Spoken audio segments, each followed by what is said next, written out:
Folks, Black Star Network is here. Hold no punches. I'm real revolutionary right now. Support this man, Black media. He makes sure that our stories are told. Thank you for being the voice of Black America, Roland. Stay black. I love y'all. All momentum we have now, we have to keep this going. The video looks phenomenal. See, there's a difference between Black Star Network and Black-owned media and something like CNN. You can't be Black-owned media and be scared. It's time to be smart. Bring your eyeballs home. You dig?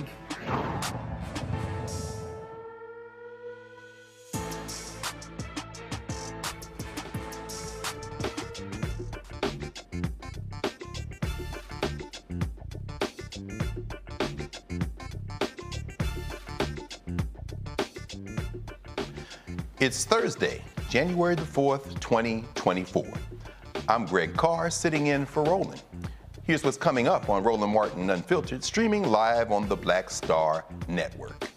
A federal judge ruled the conservative group did not violate the Voting Rights Act when it challenged the eligibility of more than 360,000 Georgia voters just before a 2021 runoff election. Harvard's ousted president, Claudine Gay, sheds light on why she resigned in an op-ed for the New York Times.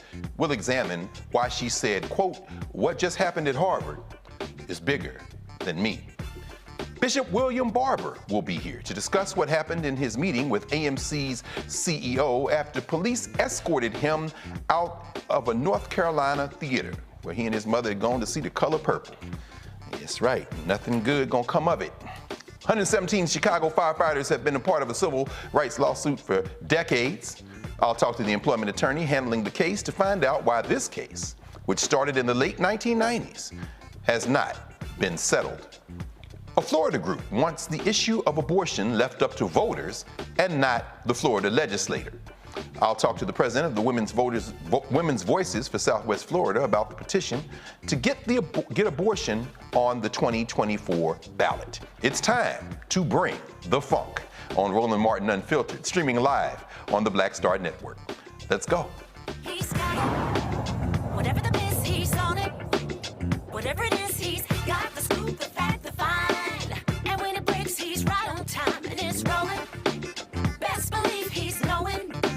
Putting it down from sports to news to politics. With entertainment just for kicks, he's rolling. It's on go, roll, y'all. It's Roland Martin, yeah. Rolling with Roland now. He's funk, he's fresh, he's real, the best, you know he's Roland Martin.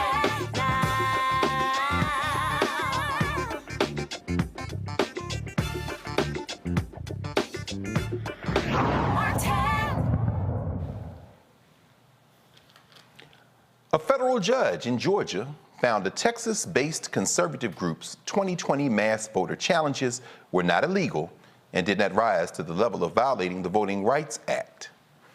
U.S. District Judge Steve Jones, the same jurist who upheld the state's new congressional and legislative district maps, by the way, an Obama appointee, a black man. He's been at the center of a lot of these rulings, including a couple on the Trump case in Georgia, unfolding as we speak.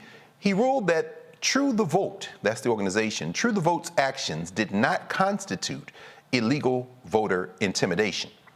In Judge Jones's 145-page decision in favor of the Texas-based nonprofit True the Vote, he said the evidence presented at trial did not show that the group's actions, quote, caused or attempted to cause any voter to be intimidated, coerced, or threatened in voting, end quote. But he concluded that the list of voters to be challenged compiled by the group, quote, utterly lacked reliability, end quote, and, quote, verges on recklessness, end quote. Georgia law allows anyone to challenge a person's voting eligibility. True the Vote filed challenges in December 2020 ahead of two runoff elections that led to victories for Democrats Jon Ossoff and Raphael Warnock in the United States Senate. The challenges claimed that the affected voters appeared to be ineligible to vote because of changes in residency. Local election officials rejected most of the challenges. The lawsuit was filed by Fair Fight, a group founded by former Democratic Georgia gubernatorial candidate Stacey Abrams. Let's discuss this case and its implications with our regular Thursday night panel. It's good to see our sister Reese Colbert here, host of the Reese Colbert Show, Sirius XM, coming out of Washington, D.C., and our brother Joe Richardson, civil rights attorney out there in L.A., California, IA, City of Angels, Hollywood. So both of you, let's start, Reese, with you, sis. Of course, you had a lot of commentary and covered this, and of course we know Roland pretty much moved to Georgia along with a whole lot of other people to get those senators across the line. None of this is surprising. Any thoughts on this ruling and what it might, what some of the implications might be in terms of how particularly the right reads this as perhaps a victory? Well, I think this certainly is a victory for the right. I mean, basically, the judge was like, you guys were too stupid and incompetent to actually successfully get a number of voters purged. However, that is their tactic, throw spaghetti at the wall to see what sticks. And so I don't think that they should be rewarded by their incompetence with a favorable ruling. And I think this is also more evidence of the difference between so-called liberal or progressive judges and conservative judges. Conservative judges would not let any small victory, moral victory whatsoever slide for people who are against their ideology, whereas Democratic-leaning judges tend to try to be more sticklers for reading by the law or the letter of the law or whatever. And I think sometimes it's about time for some of these Democratic judges to play a little bit more hardball like these conservative judges are, because it's not going to get any easier going up the food chain in terms of getting rights or getting protections for civil rights. And so if you have an opportunity to nip some of this suppression in the bud, you need to take the opportunity, brother. Hello. Reese, that's funny you say that. And Joe, echoing what Reese said, I mean, these right-wing judges don't seem to have a problem, certainly on the appeals courts, well, given those judges in Texas and Louisiana, and then the Fifth Circuit, of course, doing what it's doing. But any thoughts on Reese's observation, particularly since Judge Jones, who seems to have now be at the center of a number of these cases in Georgia, certainly isn't overreaching with the law, and this was a narrow ruling too, from what part of the opinion I've read have so far has said. But do you think maybe he should move a little bit faster, or perhaps be more expansive in the way he's doing this statutory interpretation?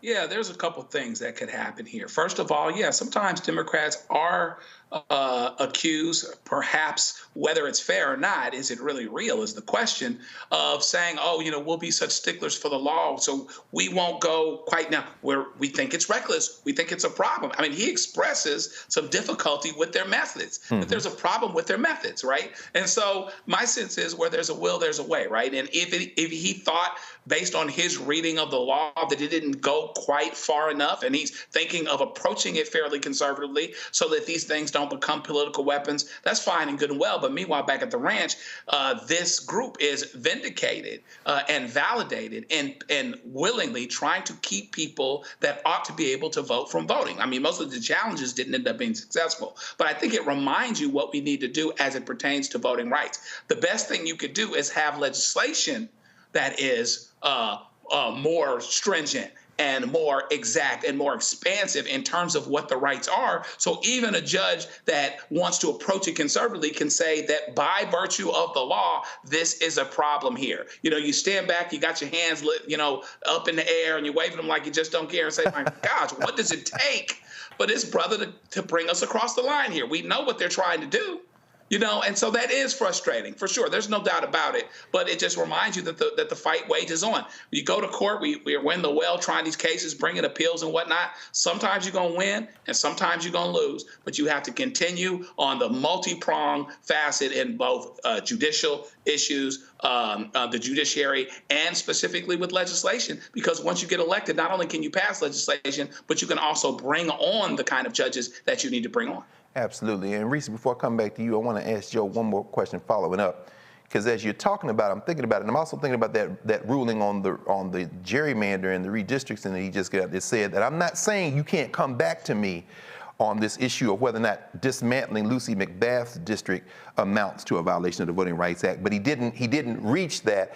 Do you think maybe he has, and maybe in his left eye, the 11th Circuit in mind, and he's trying to write in ways where he won't be overruled on appeal? Could that be a factor? I don't know. I'm asking you as an attorney.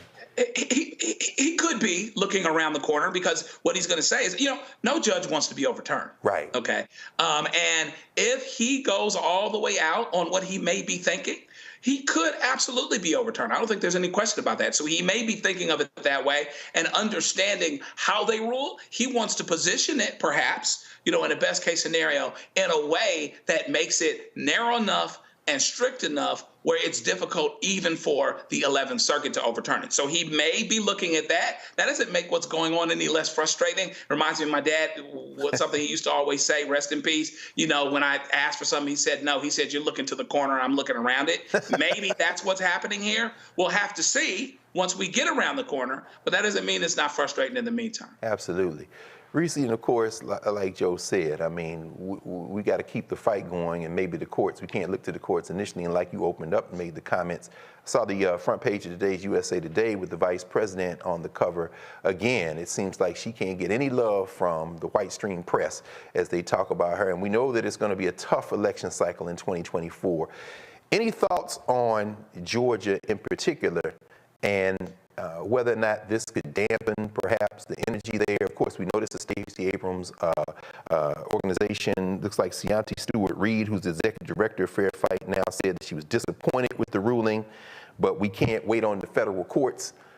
Any thoughts on strategies the Democrats need to employ in the state of Georgia, where they're clearly trying to shave people from the voter rolls as we speak?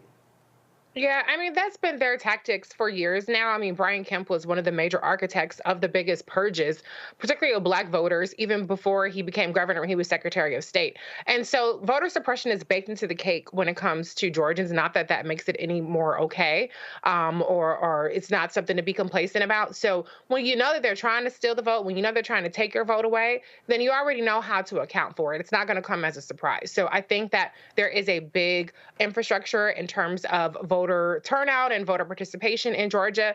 I'm more concerned about the enthusiasm and the potential lack of turnout that could happen in Georgia. We did see Black voter turnout drop off a bit in the midterms. Those are the kinds of things that I'm concerned about. And I think that's going to take more than just boots on the ground, more than just volunteers canvassing. I think it's going to take a lot more attention from Democratic leaders and Democratic surrogates to really engage, particularly with the Black community down in Georgia. But there is some erosion I've seen in polls and the support with Latinos and the Asian community with the Biden-Harris ticket. And so it's going to take a lot of engagement, not onesie-twosies, not a jump in, which obviously is good to go down there and visit, but it's going to take way more conversations and going into the spaces where people already are to reach them and motivate them for 2024. Absolutely. Absolutely. Well, we're going to obviously be monitoring this, and I'm sure we're going to be in the thick of it in 2024. So we're going to take a pause and come back. This is Roland Martin Unfiltered on the Black Star Network,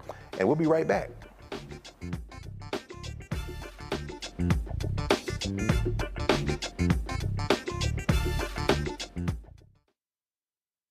A new year for a new you.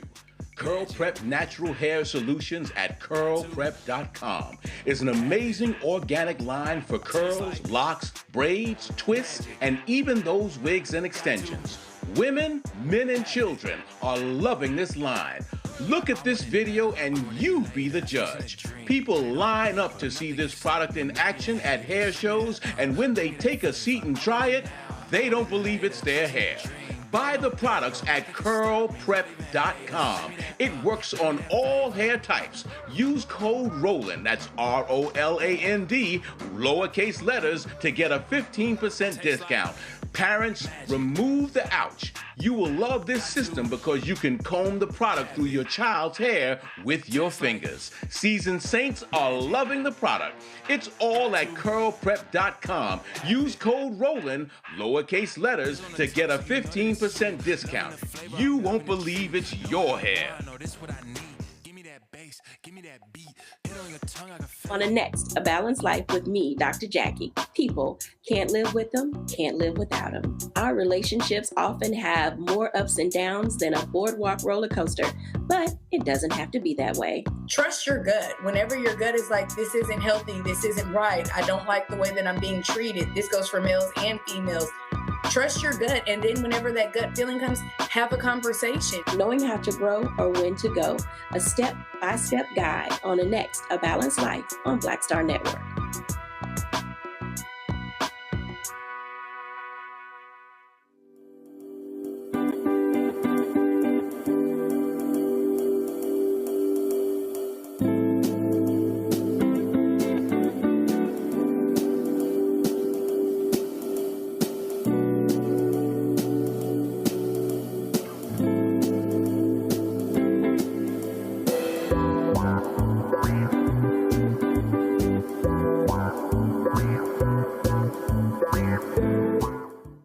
Sean Murray, the executive producer of the new Sherry Shepherd Talk Show. This is your boy, Earthquake. And you're tuned in to Roland Martin, Unfiltered.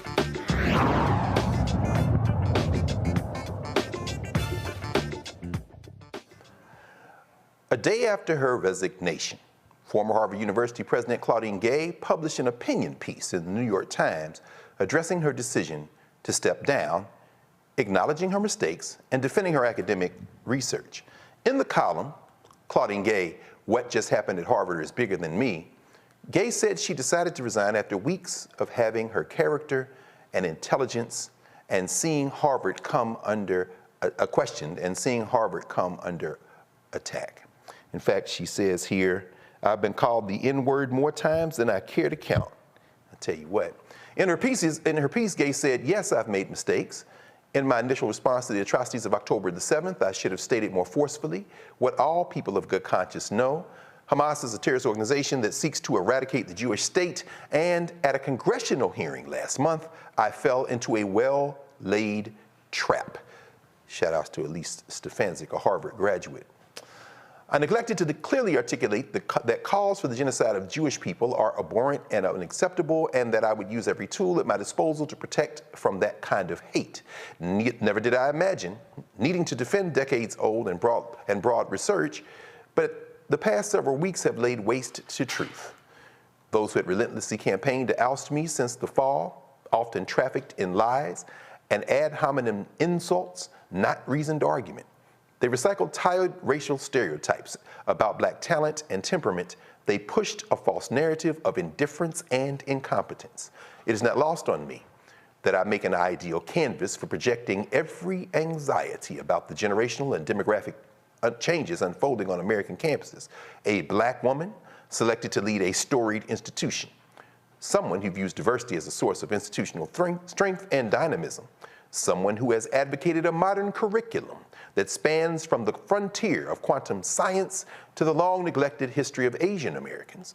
Someone who believes that a daughter of Haitian immigrants has something to offer the nation's oldest university. Claudine Gay, the school's first black president, resigned Tuesday after fewer than 5 months amid plagiarism allegations, scrutiny over her response to the Israel-Hamas war, and testimony at a congressional hearing over campus anti-Semitism. It isn't lost on any of us that in all of the articles they stress that Claudine Gay's presidency was the shortest in the history of John Harvard's plantation, also known as Harvard Magazine. And I say that because John Harvard made his money in the Caribbean. You read Ebony and Ivy, Craig Stephen Wilder's book. You know, it's interesting, Reese, I was thinking about this, having looked at this copy of Harvard Magazine from September, October, the first fall issue of the magazine, with her on the cover. Here's Claudine Gay on the cover, a long article on this sister, and it opens with this. Claudine Gay arrived at Cambridge in the fall of 1992 as a first-year graduate student, lugging the things that seemed most essential to her success: a futon, a Mac Classic II, some of y'all don't know what that is, and a cast iron skillet for frying plantains. Now look here, to the presidency of Harvard, and these white boys put a bullseye on her back, and not only are they after her, the billionaire who's after her in particular, Ackerman, wants her job. She's going back to the faculty, and he said, no, nobody should get paid for $900,000 a year after this. And he's going after J.B. Pritzker's sister, Penny, who's on the Harvard board as the chair, says he wants her out. Reese, help us understand this. Because, help us understand this, Reese, because Claudine Gay has, by the rule book that is established in this country, done everything right. And yet, that was not enough. How do you read what's going on at Harvard with Claudine Gay? Well, first of all, the op-ed could have been much shorter. It could have just said, fuck all y'all. And then it could have said, go to hell, bitch. Okay? Y'all deal with this shit. I'm not sending no warning. I'm not talking about what the implications are. Y'all could just go to hell and figure it out for your damn self. Okay? It's very ironic that Bill, well, actually, it's not ironic. It's actually quite predictable that Bill Ackerman's, who's leading this charge against plagiarism, allegedly it came out today from the Business Insider that his wife plagiarized. Yikes. Like I said, allegedly, multiple paragraphs in her dissertation. His wife is a plagiarist, allegedly, reportedly. So let's see if he has the same energy for his own household. Wow. To watch this become about plagiarism is peak gaslighting and ridiculousness. To watch this Black woman become the face of anti-Semitism, this is all really fucking ridiculous. No question. Meanwhile, kids are still getting slaughtered by the thousands in Palestine and Gaza. And the Black woman of Harvard is the boogie woman. That's the person that they need to get the hell out. Oh, we gotta get. What about Netanyahu? What about what he's doing? Killing civilians. Like the way that the topic has been changed, the way that the boogeyman has been created out of the president of Harvard, which doesn't move the needle in the country at all. I'm sorry. Maybe for some people it does. It's never been a beacon on the hill for me. It's never moved the needle. It's not moving the gas prices, the price of bacon, the price of a cheeseburger at McDonald's. It does not move any needle. It only serves as this institution that people get to put up as elite and say, I did it or whatever. Good for you. So I don't think that there's really anything to mourn here. I don't think there's really a loss here. I think that Black women, it ain't your job to hoist up these institutions. Yes, they will, as you pointed out, Dr. Carr, put your Black ass on a magazine and talk about how, oh, look at how good we are. We're so progressive. We're so woke. We got a Black woman the first time in 400 years. Celebrate us. And the second that you step out of line, whatever the little imaginary line is that they had, they're telling your Black ass. And so I think that this is liberating for Claudine Gay. I think it should be liberating for Black people across this country. I think we should stop looking to these institutions to validate us. We should stop trying to tiptoe the line to get into these places that don't want us there to begin with. If they want to say, send a message, don't come, then don't come. Yes. There are plenty of other institutions that are welcoming with open arms, Howard University being one, many HBCUs, et cetera. There are also not so quote unquote elite institutions that are welcoming your Black ass too. So I think that people are I understand the outrage. I understand that it's always a punch in the gut to a certain extent to see something like this happen, somebody who followed all the rules, who did everything supposedly right, and they still own their Black ass. But that's the story of America. It's never changing. The only thing that can change is what we celebrate, what we strive to. And the last thing I want to say is the whole conversation that this has turned into around DEI and diversity and shifts to diversity hire. Yes. Guess what? If I'm a diversity hire, if you pick me, even though I wasn't supposedly qualified, thank you, bitch, because the check is still clearing, okay? My family is still eating. I'm still going on vacations. I'm catching planes, trains, and automobiles. So we need to stop trying to push back on whatever it is that you sleep well at night, that's fine. The check is clearing, boo. I know that's If I'm a diversity hire, that's fine. If I'm a DEI hire, that's fine. If I'm affirmative action, that's fine. I don't give a damn. Yes, please give me every single leg up that I don't deserve, just like how you give the white boys and just how you give the white girls. I want all them legs up too, okay? Point blank in the period. Ooh, that leaves a mark. I'm sure Christopher Ruvo wouldn't like you to hear you say that, particularly since he has a degree from Harvard Extension School, and he's been around telling people that he has a degree from Harvard. Of course, he's taking credit for this. And I saw a tweet the other day said, now let's return to merit-based work at Harvard, signed Jared Kushner and Robert Kennedy Jr. So, I mean, like you said, affirmative action, the real affirmative action in this world is whiteness. We know that. And so, can I just say, no, please. I don't want to be the merit hire. I don't want to work twice as hard to get to be the merit hire. Right. Let me be the affirmative action hire. If that's all that, if I could just show up Black, get a job, please sign me up. Sign me up for that gig. Don't sign me up for the gig of slaving for 10 years trying to get somewhere and then, okay, now you pay me 70 cents on the dollar for white men. No, thank you. I will absolutely love to be the affirmative action non-merit hire any day of the week, okay? Now, see, Reese, you know they're going to clip that and make that the only thing they said you said, which is fine because you don't give a fuck, so it don't matter. I'm dead ass serious. That's what why are we fighting? Why are we fighting for what they're going to say we are anyway? Embrace it. Embrace a hand up, a leg up, a hand out, whatever. That's what everybody else is doing. They on the low, they doing it. Their cousins and their uncles and their aunties and their friends work at the factory, work at the company, and they bring all their people around with them. They doing all the same shit. But then you have to get in on merit. No, thanks. Actually, Reese, that really is the question, isn't it? You framed it. Why are we fighting? Why is Claudine Gay fighting like this? Now, her whole life, Stanford, undergrad, coming back over to Harvard, spent most of her life at Harvard, a professional career. She was the Dean of Arts and Sciences for years before this. In fact, two of the reasons that a lot of people in academia know Claudine Gay's name ironically involved black people, 2 black men. Ron Fryer, who was a professor of economics, he was, if memory serves me correctly, accused of sexual harassment and some other things. When she was the dean of the college, she suspended him for 2 years without pay.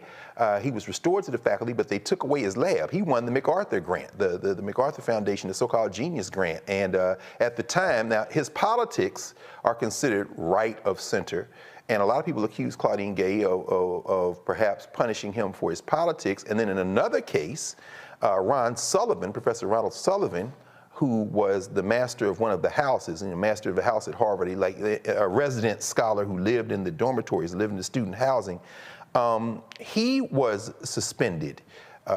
No, actually, he wasn't suspended. They chastised him because he's a lawyer. He represented, he had signed up to represent, of all people, Harvey Weinstein, who, of course, got a piece of art to the point you're raising from Bill Ackerman's wife, Oxman, Professor Oxman, when he gave $150,000 to her lab at MIT. So, yeah, this is definitely incestuous. But in the case of Ron Sullivan Jr., another black person, black man, she was the dean when he was stripped of his privileges at the house where he was in residence. And he, according to Newsweek today, tweeted in the wake of the resignation, karma, a one-word karma. So, you know, again, we're seeing these folk fighting in these kind of white plantation systems, certainly these white elite schools, and you're absolutely right. Don't agree that Harvard is the standard for academia, certainly not having graduated from a black school and worked at one. I'm wondering, in fact, what is going on, Joe? I mean, there's clearly a battle going on. They're not finished. They're going to look at Kornbluth now, the president of MIT. They're taking credit for getting 2 scalps, president of the University of Pennsylvania and the person they're really after, which is Claudine Gay. So as Reese said, you know, why should we even be concerned about this? Should this be a topic? And what do you think is going on in this world, this kind of assault on these 3 presidents and through them as kind of proxy on this question of higher education? This is really what she's writing about today in the New York Times.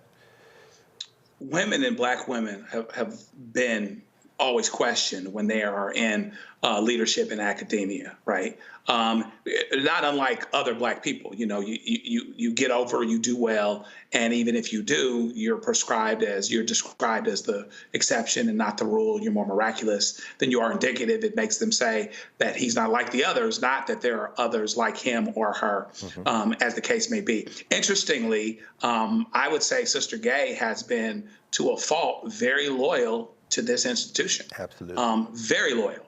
And when she answered the questions the way she did, she was actually serving the institution because the question was about free speech. And so she may not have done it quick enough for what Congresswoman Stefanik was talking about, you know, only 2 years after she got removed from a Harvard board, but we can talk about that some other time. But she was actually trying to preserve the institution, and even in stepping down now, she's seeking to actually continue to protect the institution. You know, we forget that a lot of times folks in these situations love to start at the middle of the story. They don't like to start at the beginning. The beginning of the story related to Harvard was that, you know, affirmative action was about having the force of law when others had the force of legacy, the force of tradition, and the force of relationships, right? And by the way, BTW, IJS, as my daughter would say, if she was here right now, you know, legacy started in the Ivies to keep our Jewish brothers and sisters out. It was a changing of the rules so that white folks that may not have measured up could continue to go to school because their daddies went there because their mamas went there. Most of the time, in that case, their daddies. And so basically, you know, there's these assumptions that when we get these jobs, it's affirmative action and it's DEI. But when these white males get these jobs, well, they're instantly and automatically qualified. They're immaculately conceived. They're born saved. They can smoke cigarettes and not get cancer. They walk on waters. It's almost like Jesus themselves. You know what I mean? Which is crazy, right? But to the point, Sister Gay ultimately had to take care of herself. Indeed. She's been taking care of Harvard. And, you know, you get called nigger enough. Come on. You know what I mean? And you get enough threats, you know, and enough this and that and the other. At some point, you might say, you know what, I'm good. I'm good. You know what I mean? And so I'm not mad at her for doing that, but we have to be reminded at the end of the day, even Harvard liberals, come on now, Yes, even sir. Harvard Yes, liberals sir. get insecure about us moving about our demographics changing, which they That's are. right. You know, and she talks about this in her article. The whole idea is that, you know, I'm a great canvas for this because I represent the future. Whether you want me to or not, whether you remove me from this place or not, we have a different expectation, and kids my daughter's age have a different expectation. That's true. This is one of the problems Joe Biden is going to have. I agree. Because he's an old white man, and they're saying, why? Absolutely. Absolutely. We're in a different space now. Absolutely. Well, you know, we're going to keep following this in the words of the mighty Mos Def, as he said in one of his songs, when they start doing it well, it's success. When I start doing it well, it's suspect. So in this case, we see. So we're going to come back in a moment. We'll be joined by our friend and brother, the great warrior, Reverend William Barber. Roland Martin Unfiltered will be back right after the break. You're watching the Black Star Network. Next on the Black Table with me, Greg Carr. The enigma of Supreme Court Justice Clarence Thomas. What really makes him tick? And what forces shaped his view of the world, the country, and Black America? The answer, I'm pretty sure, will shock you. And he says, you know, people think that I'm anachronistic. I am. I want to go backwards in time in order to move us forward into the future. He's very upfront about this. We'll talk to Corey Robin, the man who wrote the book that reveals it all. That's next on the Black Table, only on the Black Star Network.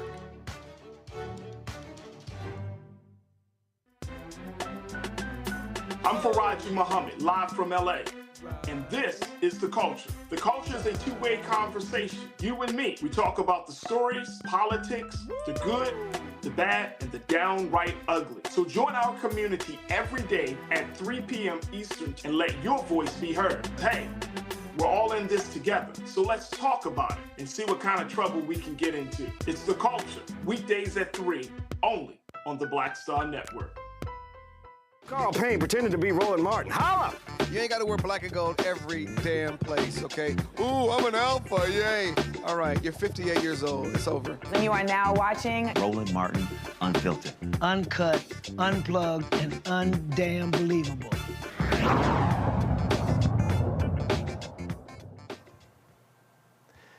When Bishop William J. Barber arrived at a Greenville, North Carolina AMC movie theater to see The Color Purple, he did not expect to be escorted out by 2 police officers because of his chair.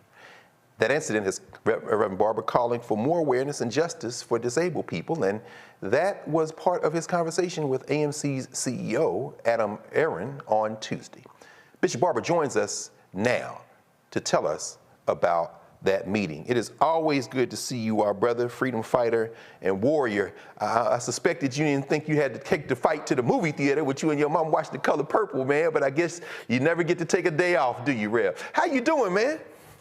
Well, first of all, thank you for what you're doing. Thank you for that interview you just did, you know, not starting in the middle, but telling the whole story about legacy and all those things. And thank you for what you all do. You know, I didn't expect that. And I had to meet with the CEO. Well, he called immediately and apologized, but I said, you know, it's more than an apology, it's about action. Because here's the take, if this happened to me and folk know me and know who I am, what happens to the average Joe or the average Josette when they go in? And the first thing I had to do in meeting with him was set the record straight. Number one, I went to the theater to be with my 90-year-old mother. It was a special Christmas gift to her. We don't know how much longer she will be with her.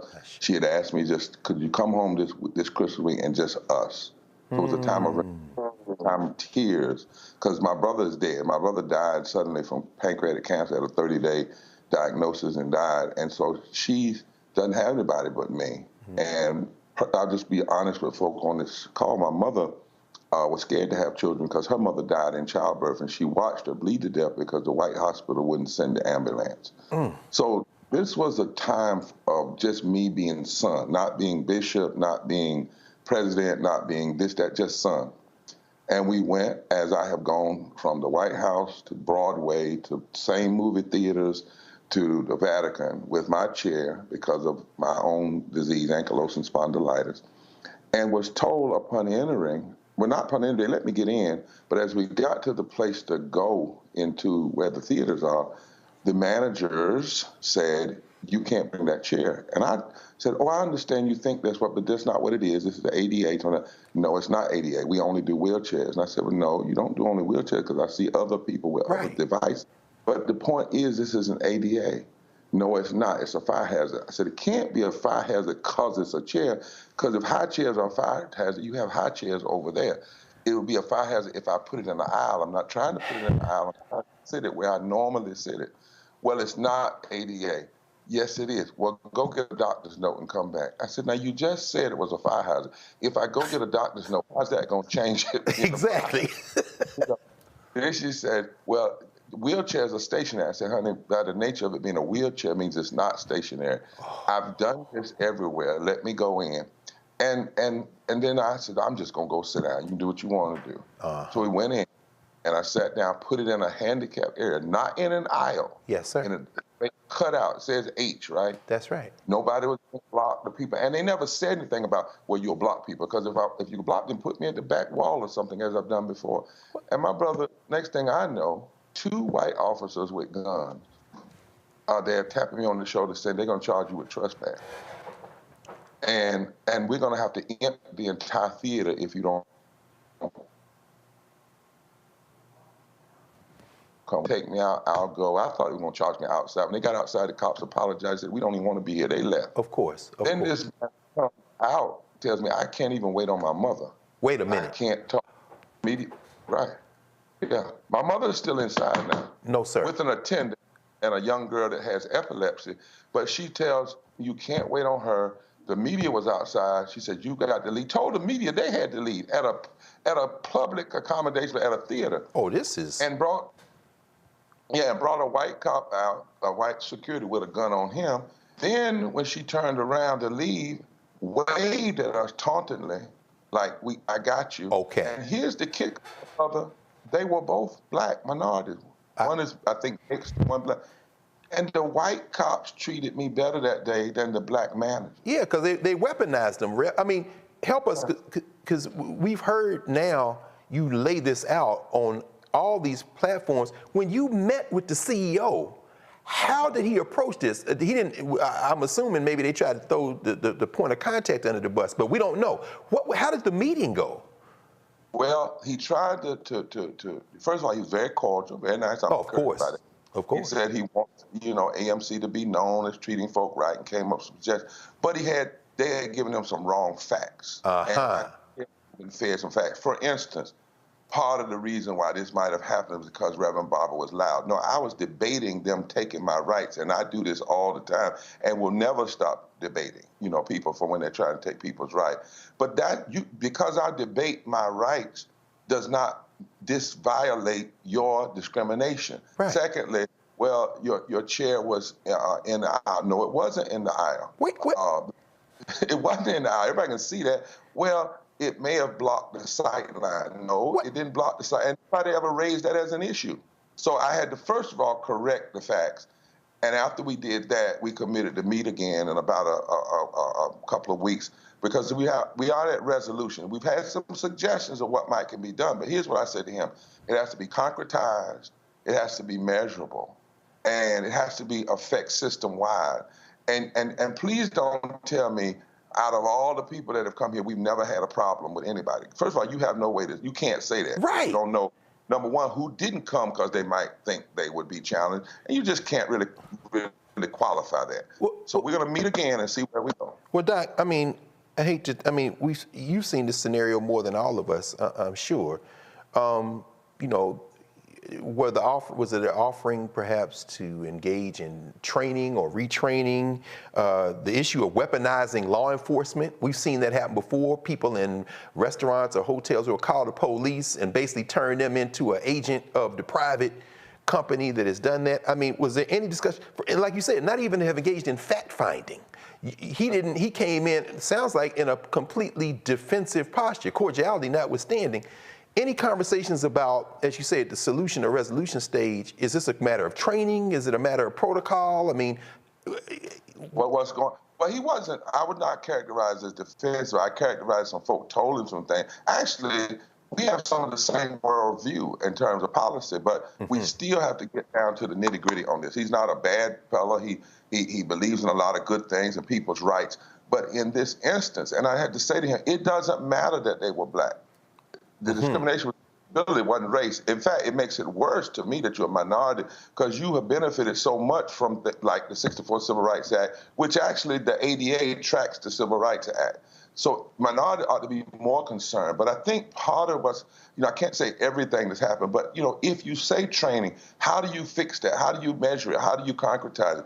How do we make it so that police tell managers, no, we're not getting involved in that. If you want to go down to the magistrate's office and take out a warrant, but we're not going to do this. In fact of the matter, I reminded him that a few years ago, a young man with Down syndrome was killed because the cops were called in when they should not have been called in.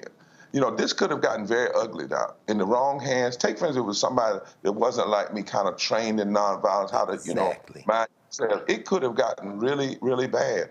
And I also have to make sure that folk don't come up with false arguments. Like they'll say, well, if a person it feels like they've been discriminated, but they cursed, so because they cursed means they're really the problem. No, you cursed at them when they said no, when you said no. That's a curse word because it's a violation of my constitution. It's a mean word. It's an ugly word. Or they try to change the subject. Well, yeah, they may have said the chair was a fire hazard, but what they really meant was you would be in the line of sight. No. You can't change the what happened now. And that wasn't the case either. Easy ways to fix this. And what I had to say to him, reasonable accommodation doesn't mean the least that you can do. It means the most you can do. Absolutely. Well, in other words, how do you make sure that somebody with a disability gets to enjoy a public accommodation? And what we did end on, and I will honor the confidentiality until after the next meeting, what we did end on was what he should want and what I certainly want is that when people see AMC, it means the AMC will accommodate me cordially and carefully. Absolutely. Accommodate me. And I said to him, it'd be a shame. I'm in the opening a movie that Rob Reiner has done called God and Country. In February, I'm the opening voice and the end voice and part of the middle. It'd be a shame for me for my voice to be in the theater. My chair can't be in the theater. Absolutely. I mean, listen, Reverend Dr. Barber, your efforts to bring together coalitions, particularly multiracial coalitions around class issues and the poor, certainly reputation precedes you. And in this case, particularly given the uncertain climate for movie theaters these days and people staying at home and not coming on. And I think a lot of people went to see the Color Purple on Christmas Day. I know I saw a flood of folk, not just black women, families going to see Color Purple. It was a good day for AMC. I'm wondering if you see this as a point of entry for much deeper conversations. As you said, people without your experience, your background, your training, your temperament, when confronted with the police coming in a space like that, may have behaved very differently, and it could have turned out tragically, quite frankly. I mean, while the circumstances that surrounded this incident certainly are specific to you and your mother, and love to your mom. My mom was in her at her 90th year when we did the exact same thing. She made transition shortly after that, and you need to spend those time with your moms when they're at that age. So certainly our love and to her, even as this was your very personal experience, is this a point of entry for even beyond those who are differently abled, even beyond those who, might be confronted with something like this and have been confronted with things like this, shifting explanations? Any deeper message you see around your encounter here that we can take away as AMC continues to try to right this? Well, two things, or maybe more than two, but at least these two. Number one, we cannot be ashamed of our disabilities. Mm-hmm. We cannot run and hide. We didn't get an ADA by people running and hide. They stood even when they were arrested and were thrown in jail. And we have to know history. In the Bible, the greatest leaders, from Moses to Paul, had disabilities. Yes. In history, from Fannie Crosby to Isaac Watts, who wrote Joy to the World, to Roosevelt, to Harriet Tubman, to Fannie Lou Hamer, to John Kennedy, I go on and on, had disabilities. So we're not ashamed of it, and we don't have to stand down. Everybody doesn't have to have everything right with them to be in the public square. Yes. Number two, your disability or differently abledness should make you more conscious and empathetic and caring about. But then the other thing is, what I'm ashamed of is with all the real stuff to be fighting, you know, anti-Semitism, Islamophobia, homophobia, the need for living wage, poverty being the fourth leading cause of death, 87 million people either uninsured or underinsured, 350,000 people dying from the lack of health care during COVID, not from COVID itself, voting rights, having less voting rights today than we had August 6, 1965, for two minorities to say, we know who you are. Yes. And then decide with the power that they receive from struggle of other people that they're going to take all the energy they have to block a chair and accommodate somebody with all the real fights. And so one of the things out of this, we ought to evaluate what are we really willing to fight about and putting energy in. Yes, sir. You know, I stood that day, not because it's about me. We went on the day after Christmas because we knew a lot of people would be there at Christmas. We went during the matinee. You know, they even said to me, well, you should have called in advance. Well, first of all, the law doesn't say that. But guess what? We did. We purchased seats in advance. We made sure there were handicapped spaces. We didn't have to. The law said so. But the larger thing is, brothers and sisters out here, we've got to decide where we're going to put our energy. And I thought about that. This thing went on about 45 minutes or so. Yes. All of that wasted energy over something as simple as letting a son and his 90-year-old mother go in, finding a place to accommodate. If you want to fight the real thing. Yes, sir. Real issues. Yes, sir. But not. And I'm going to keep lifting this up and lifting us up. And then lastly, Doc, you know, I was once told years ago, you know, Reverend Bob, you might have certain voice and can say things, but people don't like crippled leaders. I said, well, they don't like Jesus then, because Jesus was acquainted with sorrow. You know, their suggestion was basically that I needed to be 180 pounds and real thin and wear a shirt. You know, that's so crazy when we look at our history. Fannie Lou Hamer had polio and diabetes, but the power of who she was. And I'm so sick of this othering where people have these prescribed views. You know, I was one time told, you can't be a pastor and be crippled and heavy. I pastored 30 years and that time developed $14 million of community development and was one of the first churches in the South Black to welcome all people regardless of the race, creed, color, sexuality and led in movements and led in justice. It's amazing how we bring these ideas about who is welcome and who can and who can't. And, you know, and really we need to challenge it in every way. Absolutely. We not only should not be judged by the color of our skin, we should not be judged by the ache of our bones or the sight of our eyes or the limit of our hearing or the bend of our back. We really should be judged by the content of our character. Yay, Bo. Yay, Bo. Well, let's let that be the final word for now. Let those words continue to echo. We love you, brother. Love to your mom, Reverend William J. Barber, people's champion, fighting for those very people, even and especially those perhaps who would enforce something like that, try to enforce something like that, working people, working poor. This is going to be a transformation, Bob, and we appreciate the fact that you're at the center of that work. Thank you for carving out some time to spend with us tonight, and of course, we'll eagerly await the next meeting. Power to the people, brother. Power to the people, always, always. So we're going to come back in a moment here on Roland Martin Unfiltered on the Black Star Network. We'll be right back and pick up with a conversation around the mayor of New York City and the governor of Texas. Back in a moment.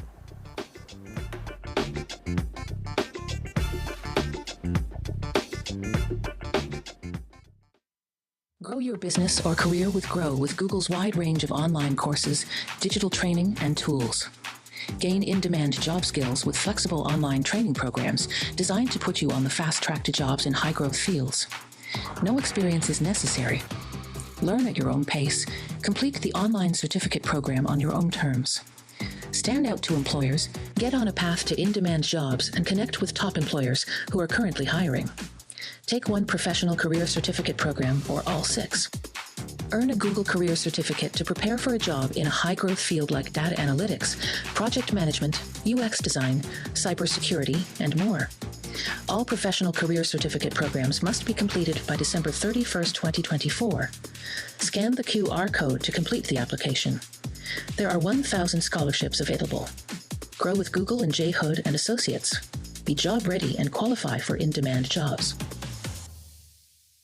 I'm Dee Barnes, and next on The Frequency, we're talking about the rise in great Black literature and the authors who are writing it. Joining me will be professor and author Donna Hill, discuss her writing journey and becoming a best-selling author. I always was writing, but I never saw anybody that looked like me in the books that I was reading. Plus, her work with the Center for Black Literature and next year's National Black Writers Conference. That's right here on The Frequency on the Black Star Network. Hello, I'm Paula J. Parker. Truly proud on the Proud Family, Louder and Prouder on Disney+. And you're watching Roland Martin, Unfiltered.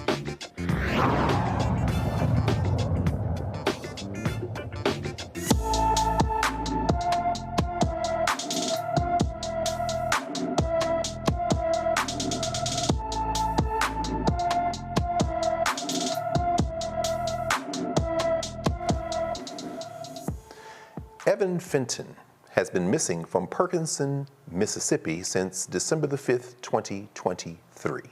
The 15-year-old is 5 feet 10 inches tall, weighs 290 pounds, with black hair and brown eyes. Anyone with information about Evan Fenton is urged to call the Stone County, Mississippi Sheriff's Office at area code 601-928-3191. News out of New York City. New York City Mayor Eric Adams has had enough of Republican-led states sending migrants to his city without any financial assistance. New York City officials say they have received over 14,700 new arrivals within the last month. According to the lawsuit filed today, roughly 33,600 migrants have been bused using these companies since the start of the New York City migrant crisis in April of 2022. Adams took to social media to announce the city's $700 million lawsuit against nearly 20 charter bus companies as the migrant crisis intensifies in the city and across the United States. The lawsuit comes a day after the Department of Justice sued the state of Texas over a new bill allowing police to arrest migrants who enter the United States illegally. So we've been joined by our sister Lauren Victoria Burke, Black Press USA out of Arlington, Virginia. Lauren, you're a native New Yorker, and looks like the mayor has come up off the mat swinging. Any thoughts on this lawsuit and the politics surrounding these migrants being shipped all over the country, particularly to the New York, New Jersey area? Well, the politics are that we do have to do something about this crisis, and frankly, the federal government, I think, hasn't done enough to really confront it. I do think now, getting into a presidential year, it has gotten the attention of the president and of the Democratic Party. I don't think there's been enough discussion about it. Obviously, the way that the Republicans want to talk about it is not necessarily the best way to talk about it, which is, lock down the border, and that's about it. There is no real policy other than that.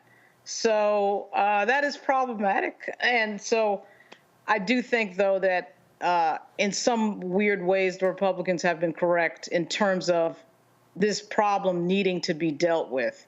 And finally, I think it's come to a head because, of course, everybody's running out of money to take care of all these folks that are not American citizens. So there we are. I hate to sound so conservative here, but, I do think, though, that the federal government really is the answer in terms of the border. The individual states really can't do anything about it. You probably saw some footage maybe on Twitter with regard to some citizens in the city of Chicago complaining about how certain things, certain services in Chicago shutting down or being overtaken by folks that are from outside the country who have been bused there, certain school activities in Chicago. And I think people are are understandably annoyed by that.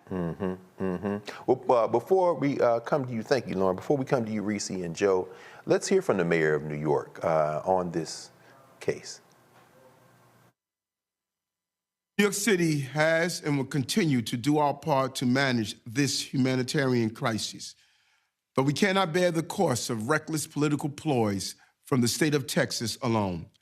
Today, our administration filed a lawsuit against 17 companies that have taken part in Texas Governor Greg Abbott's scheme to transport tens of thousands of migrants to New York City in an attempt to overwhelm our social services system. These companies have violated state law by not paying the cost of caring for these migrants. And that's why we are suing to recoup approximately $700 million already spent to care for migrants bused here in the last 2 years by the state of Texas. Governor Abbott's continuing use of migrants as political pawns is not only chaotic and inhumane, but makes clear he puts politics over people. Today's lawsuit should serve as a warning to all those who break the law in this way. Reese, I mean, the politics of this, any thoughts on that? We saw the Department of Justice Wednesday sued Texas over this law. Abbott and them want to use state police to arrest migrants and trump the federal government. Clearly there's a federalism issue here, but at the same time, as Lauren says, there's a national issue here as well, and they want states' rights when they want them, and then they want everybody to participate when they want them. So can you help us disentangle what's going on here politically? This is political malpractice on the part of the administration. This is obviously a problem for Democratic mayors, governors across the country. It's a problem for the administration, kicking the can to a Congress who's obviously not going to solve it and saying that they need to fix the system is not going to happen. And I think sometimes Democrats kind of fall into the trap of wanting to do white papers and studies and focus groups and take a year or so to solve a damn problem. And this is something that is a serious issue for them. Let me just say that Kamala Harris is not the border czar, okay? She was supposed to solve or work on migration from the Northern Triangle. She's not supposed to be down there with lassos and whips and shit while winding up immigrants or whatever. I think that it demonstrates, at first, it certainly seemed like a human trafficking situation where you had Abbott and you had DeSantis down there tricking migrants into getting on buses and flying somewhere to drop them off to make these political statements. But the reality is that when tens of thousands of people are just getting a ticket anywhere, you know, the administration needs to figure something out. We have plenty of room in this country for 30,000 people, child. We are a country of 300 million something people. So it's not that we don't have room for migrants in this country, 200,000, 330,000, whatever the numbers are. It's that you can't afford to drop tens of thousands of people in a particular spot with no resources and have the taxpaying citizens of those cities, figure it out. It is unfair to them. And so, unfortunately, these are the cards that the administration is dealt. Figure it out. And figure it out fast before your ass get all on your ass and Trump is fake building the wall all over again, because he don't have the solutions either way, but it sounds better than taxpayers. And not to me personally, I'm not saying that. I'm not pro-Trump. I'm not pro expelling migrants and all that kind of stuff. I'm just saying when we're talking about the politics of it. Sure. The politics is not going the way it needs to go, and I don't understand what's taking them so long to figure that out. Well, I mean, they love that issue, right? Because it gets to gin up that nativism and nationalism. That's why Mike Johnson was down there the other day. Joe, looking at this lawsuit, man, these 17 bus companies that are being sued, what are the prospects of this being successful? I mean, it doesn't seem on its face as if New York's going to be able to go after these guys. But again, maybe we're all missing something. Can you make any heads or tails out of that? I think it's a message to the bus companies, have a chilling effect. So, it's kind of like, you want to fight somebody back in the old school when people used to put hands on each other. You can't do that now when you got jobs and stuff. Right. But, you trying to tell the third person, okay, now you stay out of this. Okay, this is not your fight at all, so that I can deal with this person. This is what New York is telling, Governor of New York is telling the bus companies. don't you bring nary another person up here, because I bet you, among other things, you don't have indemnification against the state of Texas in your contract. Okay, so yeah, if I'm the charter companies, I absolutely, for this lawsuit, I argue that hey, I was just commissioned to give a service. I was paid to give a service, and I didn't do anything wrong by providing the service that I provided. There's nothing to say that they violated immigration law or they violated anything in particular. But meanwhile, back at the ranch, do you think they'll take another one of those? You want another bus law right now and get sued again? No, you probably out of that business. Okay, you probably saying as soon as we get done with this is going to be the only time we do this. So I will be interested in the politics of it. I mean, and the legalities of it. New York's a little bit more liberal, can be as it pertains to the law, et cetera. And it might be a bit of a creative lawsuit, but it's absolutely meant to have a chilling effect to basically get them out of the fight, so that Greg Abbott has less companies to ask to bring out and perpetuate this whole political thing that he's doing. Absolutely. You just cleared it up for me, brother. That there's right there. And of course, Governor Murphy in New Jersey and Governor Hochul in New York are both on board with this. But I think you just cleared it up, the politics of that. He's sending a message to those companies, and they don't want that smoke. That's very interesting. Well, thinking of private companies benefiting off the largesse of taxpayers in this country, let's turn our attention to Donald J. Trump and 4 of his properties, including 2 there in New York, while Republicans are still trying to find out if President Joe Biden had anything to do with his son Hunter's foreign business dealings. A report from Democrats on the House Oversight Committee found Donald Trump's businesses took in at least $7.8 million from 21 different nations during his time in office. Shocked. Actually, the report only covers 2 of the 4 years that Trump was in office and only 4 of his properties. The report said that most of the funds came from China. Is that China, as he would say? Most of the money came from China. That's $5.5 million, $5,572,548 million to be precise, from Beijing going to Trump Tower in New York and 2 Trump International hotels in Washington and Las Vegas. According to the report, Trump said in 2016 that he loved China and that the biggest bank in the world is located there. He said the United States headquarters for that Chinese bank in 2016 was in New York's Trump Tower. The Saudis, more friends of the Trumps, paid $615,422, the second highest amount from foreign governments to Trump World Tower and the Trump Washington Trump International Hotel, of course now having been sold. The foreword to the report, written by the Oversight Committee ranking member Jamie Raskin, said the payments violated, quote, the emoluments clause of the United States Constitution, end quote. But then again, who cares about that? Apparently doesn't mean anything, at least not in courts of law here, which prohibits accepting payments, titles, or offices from foreign states. Lauren, this man making money hand over fist, from these different folks. Anybody who, let me ask you this, and this goes to you too, Reese and Joe. Have any of y'all ever been in that hotel when Trump owned it and can confirm that when you go into the restaurant or the bar, you see all these people who are clearly ponying up to try to get largesse from the administration, drinking and eating? I don't know, Lauren, did you ever go over there? Wow. Not when he owned it, but after it changed hands, I've been in there, but not when it was called Trump whatever. Okay. So the answer to that is no. I'm wondering what Merrick Garland does all day. Like, what are we doing? Like, we've known these things for years, and we've heard these things for years. You know, the Republican Party doesn't seem to have any problem bringing up Joe Biden's son every 5 seconds for some perceived unethical behavior. And yet Jared Kushner never comes up in the conversation with the Democrats. Now we've got this whole thing that has now been found out that I don't think is a surprise to anybody, by the way.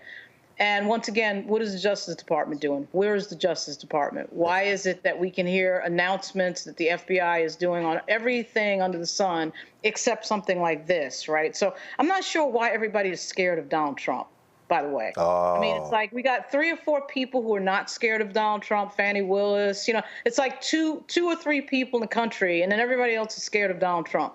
And if you run the Justice Department, I don't know why you're scared of Donald Trump, but apparently there's a fear of doing anything with Donald Trump, obviously, because you're in the shot, Matthew. So it's like, give me a break.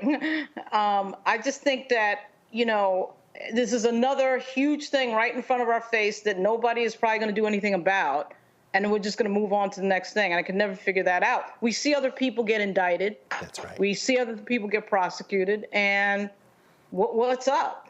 That's right. That's right. I mean, yeah, and we all remember Carl Racine, the Attorney General of the District of Columbia, who did try to do something. But as you say, if the Constitution isn't worth the paper it's written on, then you need to say that. The Emoluments Clause is very clear. Reese, I mean, you know, to echo Lauren and to ask you the question, I mean, why is everybody so scared of this guy? I mean, you know, the guy is a brazen criminal. I think he figures if he breaks as many laws and commits as many crimes as possible, people can't keep up, you know, and who really gonna check him? At the end of the day, I mean, the law doesn't seem to matter 99% of the time. Now, he got caught up the other 1% of the time when it came to classified documents. Now, I don't know why he was fucking with that, because anybody that knows classified shit wouldn't be playing with that. Right. But even $6 million is a drop in the bucket to him. I mean, this is a person who's hundreds of millions of dollars in debt. Who had major loan payments coming up when he left office. And so he was scheming and lying and scamming everywhere he could. And I don't know. I don't know, other than the fact that he's white and he don't give a damn why he's exempt, because, you know, Andrew Gillum couldn't get Hamilton tickets, or was it the trip to Jamaica, whatever the situation was with that, he was acquitted. Marilyn Mosby, she just got over 10K from her damn pension and shit. So they don't seem to think that any crime is too petty when it comes to black people doing it. But when it comes to a white man walking away with $7 million in violation of the Constitution, bygones. So, I mean, yeah, he's going to continue to do what he's doing. And to Lauren's point, what are the Democrats talking about this stuff? Do they just think that all people are tired of hearing about Trump? Trump is kicking your ass in the polls. Hello? He is picking up support. And he has 90-something charges. He keeps racking up stories that would be disqualifying from anybody else. And it's just crickets. Just crickets. Wake up. It's 2024. It's go time. Y'all need to start putting your foot on this motherfucker's neck so that people can know we cannot have him back in office, Shell. Right. Golly. That's exactly right. I mean, you may have helped answer the question, though. I mean, people are worried about voter apathy. They think people don't care. Some of these people are going to vote for him because he's a criminal, and they feel like he's above the law. You may have even helping us to answer, Reese, to this. In fact, maybe they're not doing anything because they just scared that they'll just fan the flames more. Joe, any thoughts on this, man? Yeah, I mean, you know, maybe that's there. I mean, we've been talking about the Emoluments Clause for years. I mean, the second that he decided not to divest himself of his properties and of his assets once he became president, you know, you knew where he was going, you know, and so, you know, Merrick Garland's a little gun shy for sure. I'd say that.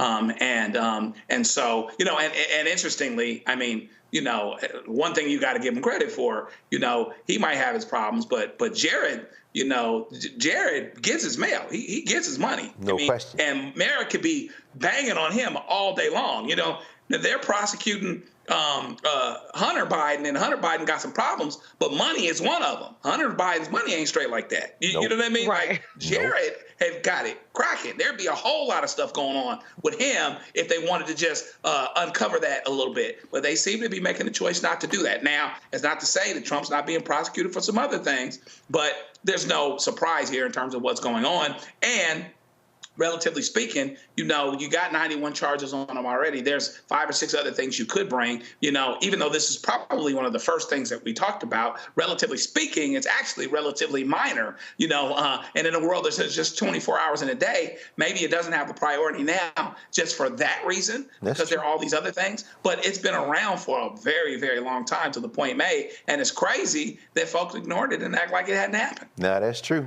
In the words of Sean Carter, he got 91 charges, but in the Emoluments Clause ain't one.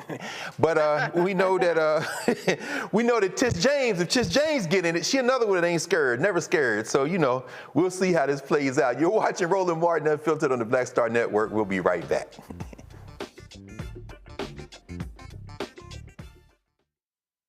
A new year for a new you.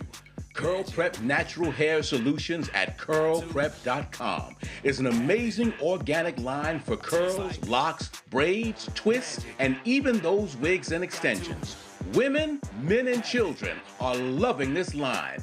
Look at this video and you be the judge. People line up to see this product in action at hair shows, and when they take a seat and try it, they don't believe it's their hair. Buy the products at curlprep.com. It works on all hair types. Use code ROLAND, that's ROLAND, lowercase letters, to get a 15% discount.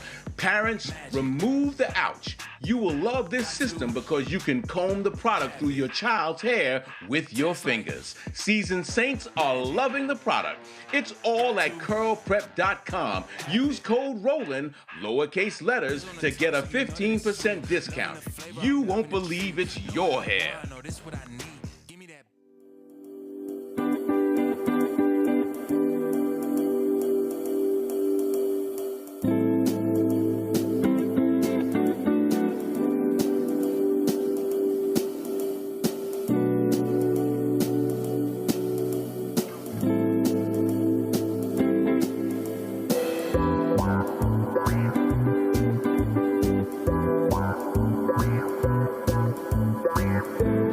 I am Tommy Davidson. I play Oscar on Proud Family, Louder and Prouder. I don't play Sammy, but I could. Or I don't play Obama, but I could. I don't do Stallone, but I could do all that. And I am here with Roland Martin on Unfiltered.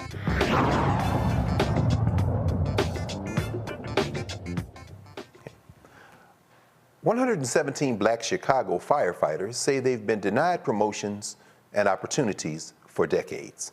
In 2005, the city of Chicago was found liable in federal court for the fire department's discriminatory practices in hiring and promotion of black firefighters. However, according to employment attorney Chiquita Hall Jackson, the 111 men and 6 women were never credited with the seniority that they had earned. She joins us now from Chicago. Attorney Hall Jackson, welcome to Roland Martin Unfiltered.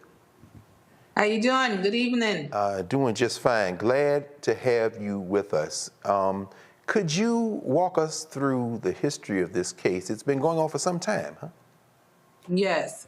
So thanks for having me. And ultimately, it has been going on for quite some time. The case was brought in '98. It ultimately was reached by a jury verdict that there was definitely discrimination in the hiring process of African Americans into the Chicago Fire Department.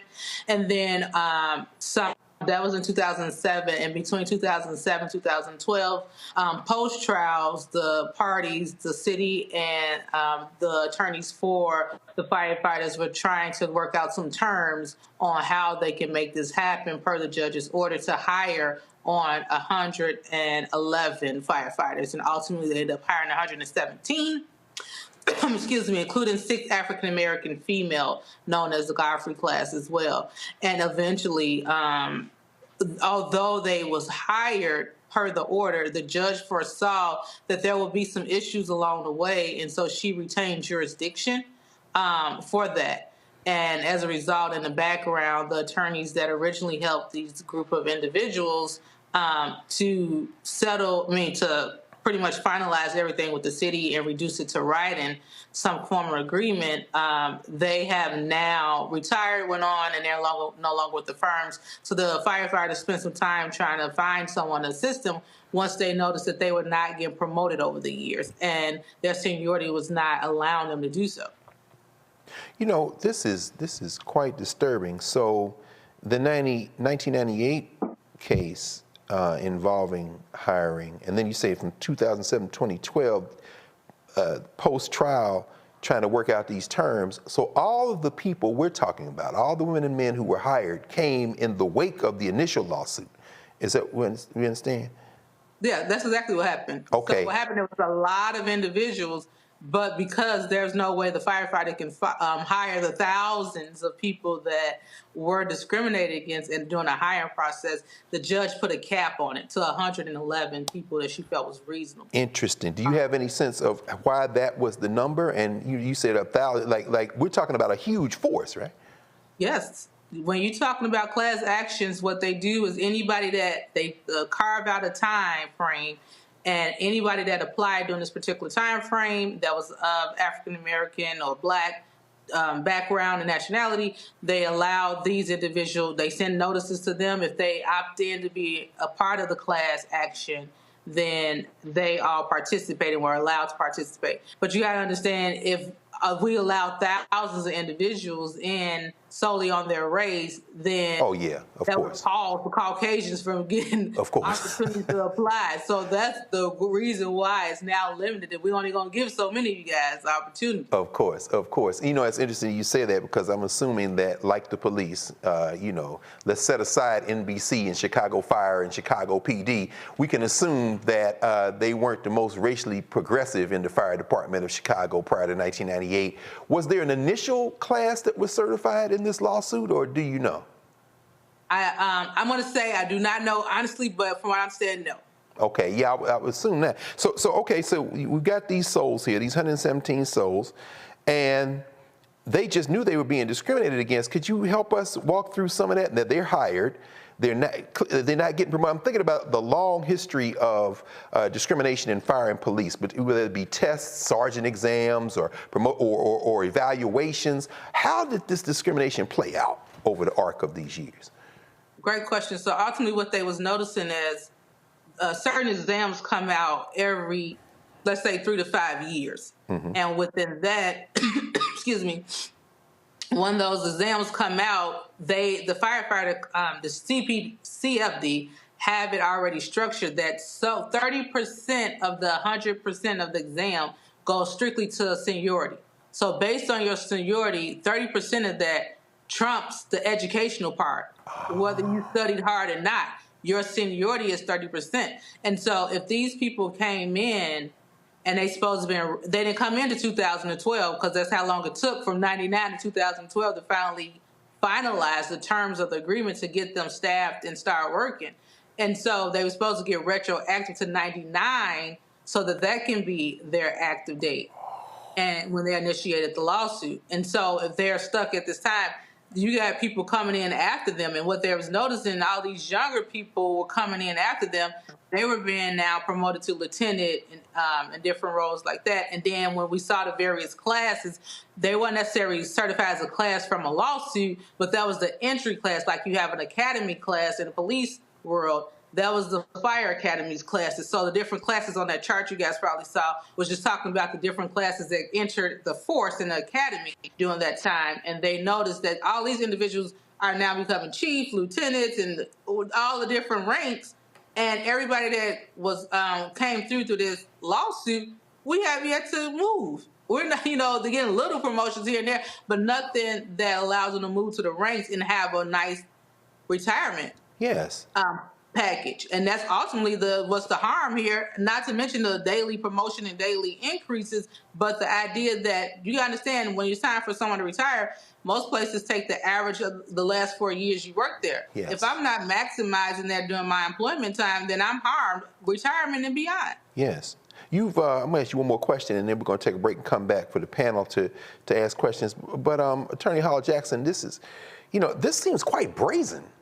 So you're saying that these hires were supposed to be back mapped retroactive to 99, and that the judge kept the case with her to monitor it, anticipating that there were going to be problems. What are we missing? This seems like it's kind of open and shut. They didn't do what they said they're supposed to do. Is that why they came to get you? I mean, walk us through this.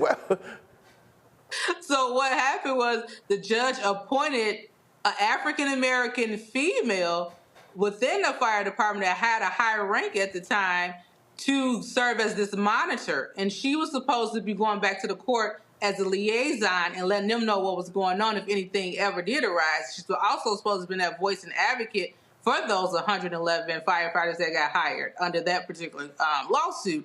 But from my understanding, she has not done anything since they got in.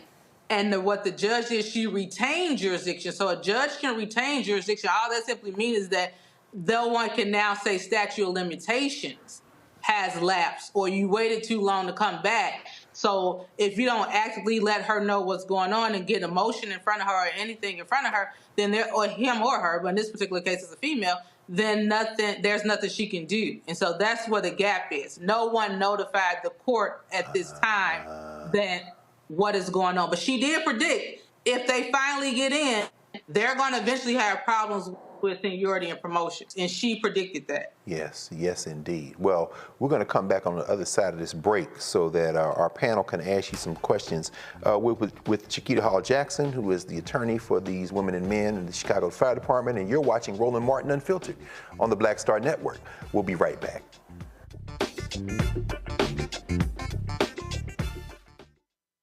Don't you think it's time to get wealthy? I'm Deborah Owens, America's Wealth Coach, and my new show on the Black Star Network focuses on the things your financial advisor or bank isn't telling you. So watch Get Wealthy on the Black Star Network.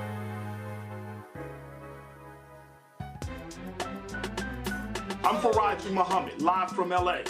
And this is The Culture. The Culture is a two-way conversation. You and me. We talk about the stories, politics, the good, the bad, and the downright ugly. So join our community every day at 3 p.m. Eastern and let your voice be heard. Hey, we're all in this together. So let's talk about it and see what kind of trouble we can get into. It's The Culture. Weekdays at 3, only on the Black Star Network. On the next, A Balanced Life with me, Dr. Jackie. People can't live with them, can't live without them. Our relationships often have more ups and downs than a boardwalk roller coaster, but it doesn't have to be that way. Trust your gut. Whenever your gut is like, this isn't healthy, this isn't right, I don't like the way that I'm being treated. This goes for males and females. Trust your gut, and then whenever that gut feeling comes, have a conversation. Knowing how to grow or when to go. A step-by-step guide on the next A Balanced Life on Black Star Network. Hi, I'm Jo Marie Payton, voice of Sugar Mama on Disney's Louder and Prouder Disney Plus, and I'm with Roland Martin on Unfiltered.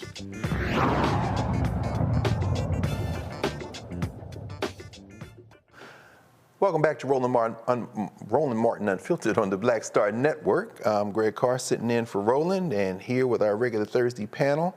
And we're talking with attorney Chiquita Hall-Jackson, representing the Chicago firefighters in their lawsuit. Let's start, Joe, with you. Any questions for attorney Hall-Jackson? Appreciate what you're doing. From one employment attorney to another. It's a great fight to be in, somewhat thankless, and I think confirmed by the fact that this is a 25-year fight, and sometimes they take that long. But I'll be interested in knowing. I was looking at a couple of the documents and plaintiff's memorandum of law in support of the motion to enforce and rule to show cause. Tell us what's happening next procedurally. Is there some kind of opposition before that hearing is set, or what do you expect?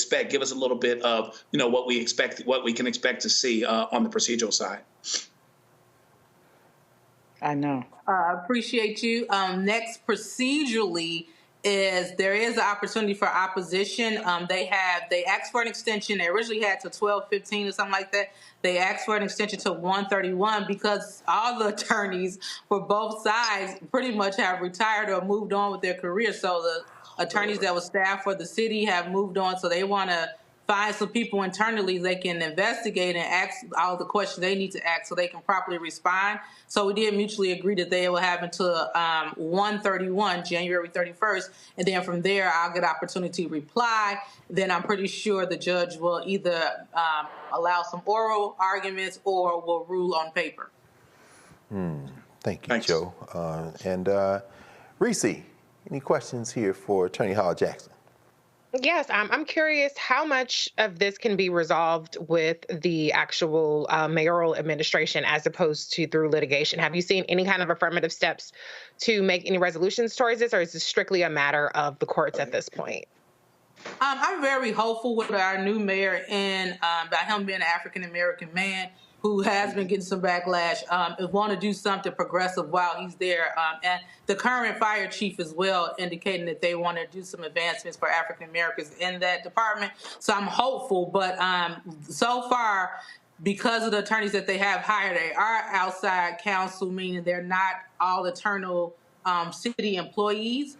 They are going to do their due diligence, but I have been invited through the firefighters that are actively involved in the class that they have been invited to meet with the mayor's assistant and lieutenant to the mayor to see if they can resolve some affirmative action clauses in the CBA, which is known as the collective bargaining agreement as of now. But that's about as far. But I'm really hopeful that we can possibly have this taken care of out of litigation and see if we can resolve this. But it all boils down to, you understand, that's how people eat, and sometimes motion practice and litigation can go on just to do something like that. Thank you, Reese. Lauren, any questions for Attorney Hall Jackson?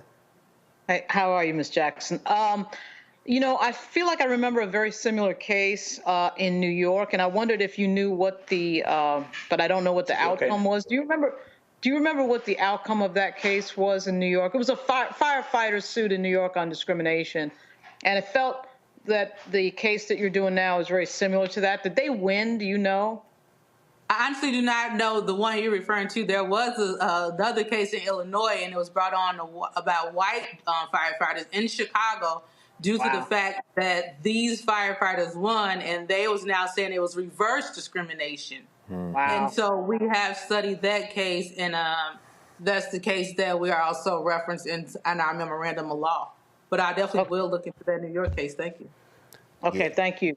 Yeah, I remember, in fact, Attorney Hall Jackson, that was a case. I want to say Rehnquist was the Chief Justice on the Supreme Court. There was one out of Alabama, I think Birmingham firefighters.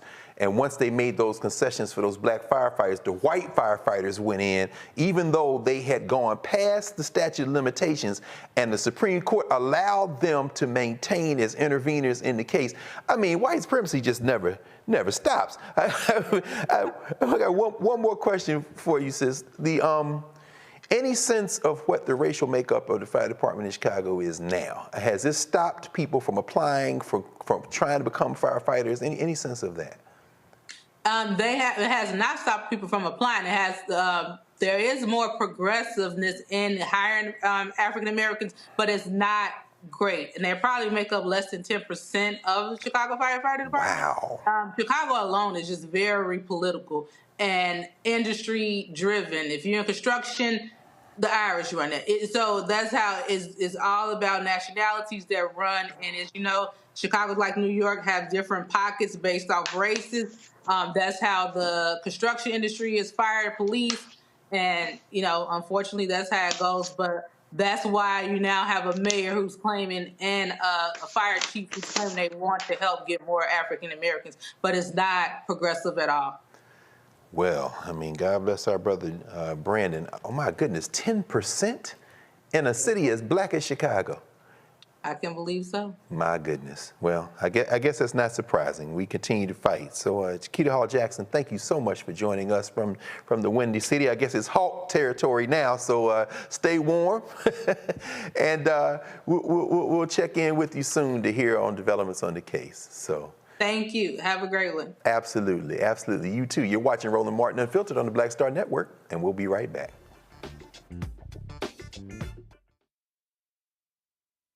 Next on the Black Table with me, Greg Carr, the enigma of Supreme Court Justice Clarence Thomas. What really makes him tick, and what forces shaped his view of the world, the country, and Black America? The answer, I'm pretty sure, will shock you. And he says, people think that I'm anachronistic. I am. I want to go backwards in time in order to move us forward into the future. He's very upfront about this. We'll talk to Corey Robin, the man who wrote the book that reveals it all. That's next on the Black Table, only on the Black Star Network. Grow your business or career with Grow with Google's wide range of online courses, digital training, and tools. Gain in-demand job skills with flexible online training programs designed to put you on the fast track to jobs in high-growth fields. No experience is necessary. Learn at your own pace. Complete the online certificate program on your own terms.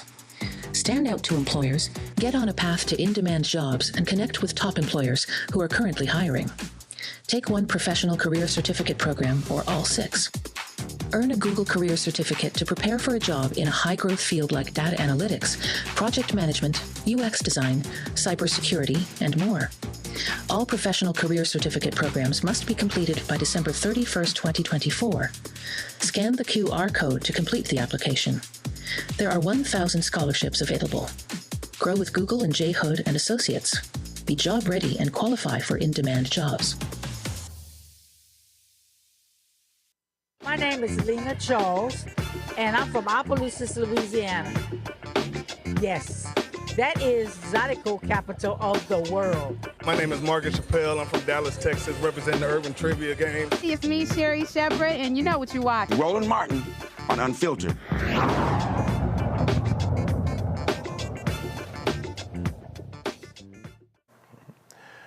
Since the overturning of Roe versus Wade, Republican-led states have stripped women's reproductive rights. A Florida group is working hard to get enough signatures to put a proposed constitutional amendment on the 2024 ballot.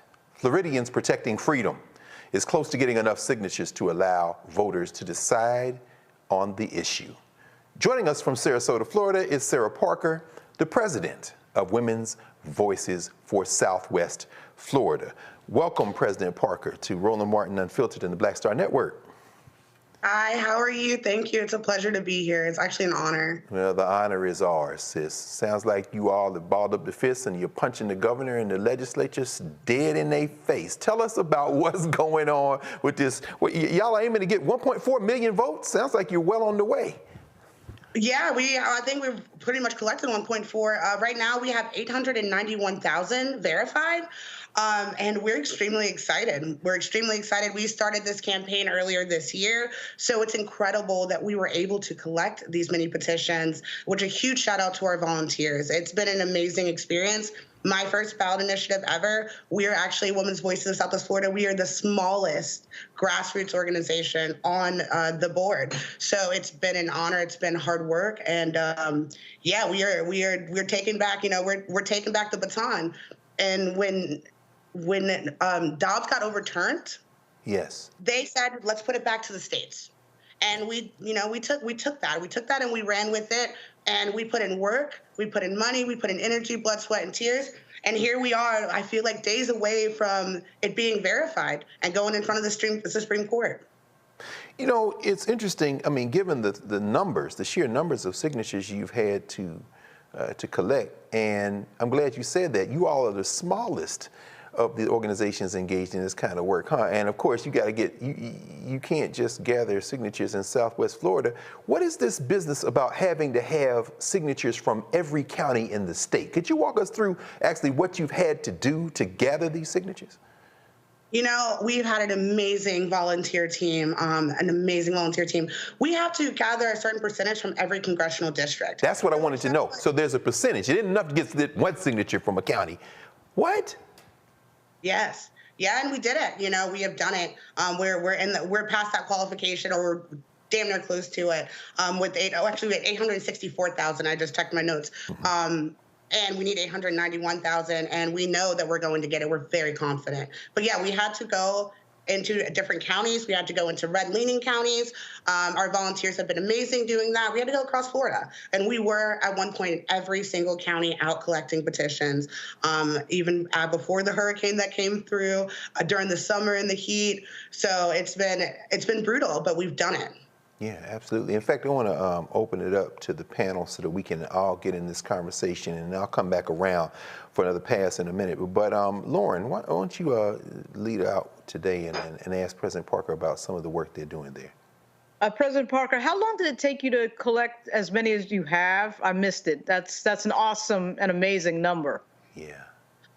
We started earlier this year in 2023. So right after, I believe we announced right after the 6-week abortion ban. So that was March, April. And we started to really collect during the summer. Mm-hmm. Wow. Incredible. Yeah, that is. It's a lot of signatures in a short amount of time. Brother Joe. I want to congratulate you, sister, on what it is that you're doing. And I can only imagine how you must feel being a part of this particular issue that is a huge issue that has the potential to really send shockwaves up and down ballot, which is why these guys are doing what they're doing, saying that the wording is confusing and all of this other stuff. They're just incredibly concerned about people actually coming out, particularly women, on this issue, including independents, including Republicans and some conservatives, and saying that we're taking the states' rights back. Therefore, we're not going to have abortion before viability, et cetera. How does it feel to be part of something that can really have an incredible, incredible effect on this country because it's such a consequential state? You know, first off, as a girl that grew up in the middle of Georgia, which is where I am right now visiting my family, I never thought that I would be helping change the Florida Constitution, definitely as a Black girl or Black woman. As a Black mother of a child, of 2 children, my daughter, it feels incredibly important. As someone that went through a very hard pregnancy, it feels detrimental. You know, we look across at other states that have had this. We look at Texas. We're looking at Florida now. Look at Anya Cook. You know, we have Black women bleeding out in bathrooms. It is incredibly important. It feels empowering to be able to do this. I never thought I would, but also feels very detrimental. It's a lot of lives on the line, and that's real. And I don't think a lot of people think like that, you know? And I think that's really important. And I like to bring it back to that, because this isn't just like, this isn't about just people that are having an abortion because, you know, oops, I got pregnant. There are some people making really hard decisions that are expecting to bring home a child. They're expecting, you know, they've decorated their nurseries. They picked out a name, and you're telling them that they cannot, if their pregnancy is not viable, that they cannot, quote unquote, have an abortion. It's devastating, but it is extremely, extremely empowering. And I believe it's extremely important, and I'm glad to be in this work. Absolutely, absolutely. Thank you, Joe. Reese, please. President Parker, you know, abortion continues to be something that the mainstream media, not obviously Roland Martin Unfiltered, underestimates as an animating factor for women voters. As you've been collecting signatures, have you seen this become a little bit more of an afterthought, or do you still see that people are galvanizing around this issue in the state of Florida? I 100% believe that people are galvanizing around this issue. I think that it's very important. It doesn't matter if you're a Democrat or Republican. That's what I'm seeing. You know, we got a letter in saying that this person is a diehard Republican, is a pro-lifer, quote unquote, and they sent in their petition. I think they're going to galvanize. I think on both sides even. And I think it's going to bring a lot of people out to the polls, and people that normally wouldn't vote, even though they should, they'll be there. And that's one of the most empowering things, actually.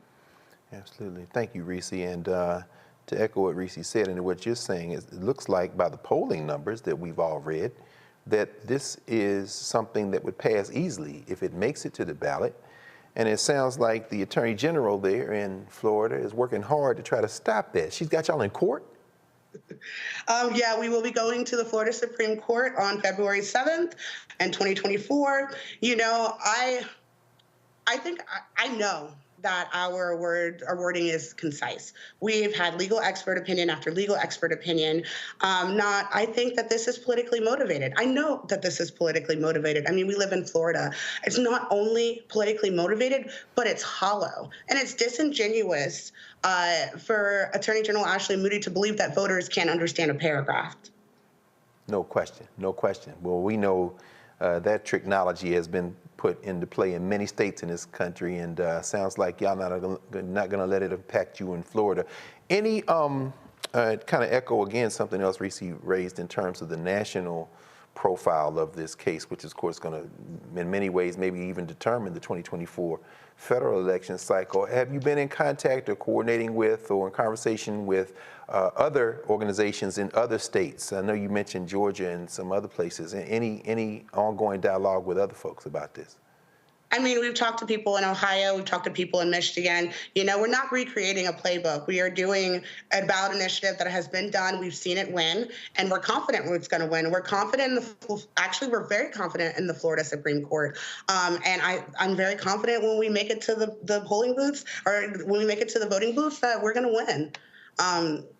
Very confident, but yeah, Absolutely, absolutely. Well, Sarah Parker, the president of Women's Voices for Southwest Florida, we are honored and glad that you've joined us tonight on Roland Martin Unfiltered, and best of luck in this ongoing work, sis. Thank you so much, and again, I really appreciate being on here. Happy New Year. Happy New Year to you as well. You're watching Roland Martin Unfiltered on the Black Star Network, and we'll be right back.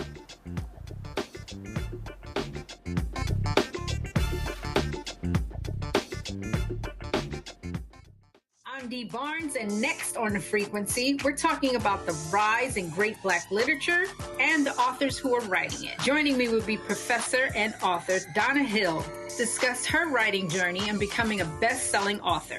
I always was writing, but I never saw anybody that looked like me in the books that I was reading. Plus, her work with the Center for Black Literature and next year's National Black Writers Conference. That's right here on The Frequency on the Black Star Network. Next on the Black Table with me, Greg Carr, the enigma of Supreme Court Justice Clarence Thomas. What really makes him tick, and what forces shaped his view of the world, the country, and Black America? The answer, I'm pretty sure, will shock you. And he says, people think that I'm anachronistic. I am. I want to go backwards in time in order to move us forward into the future. He's very upfront about this. We'll talk to Corey Robin, the man who wrote the book that reveals it all.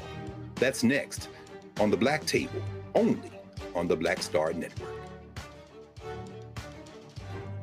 On the next, A Balanced Life with me, Dr. Jackie. People can't live with them, can't live without them. Our relationships often have more ups and downs than a boardwalk roller coaster, but it doesn't have to be that way. Trust your gut. Whenever your gut is like, this isn't healthy, this isn't right, I don't like the way that I'm being treated. This goes for males and females. Trust your gut, and then whenever that gut feeling comes, have a conversation. Knowing how to grow or when to go, a step-by-step guide on the next A Balanced Life on Black Star Network.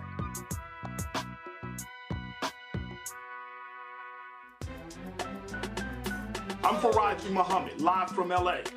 And this is The Culture. The Culture is a two-way conversation. You and me. We talk about the stories, politics, the good, the bad, and the downright ugly. So join our community every day at 3 p.m. Eastern and let your voice be heard. Hey, we're all in this together. So let's talk about it and see what kind of trouble we can get into. It's The Culture, weekdays at 3, only on the Black Star Network. What's up, everybody? It's your girl, Latasha from the A. And you're watching Roland Martin Unfiltered.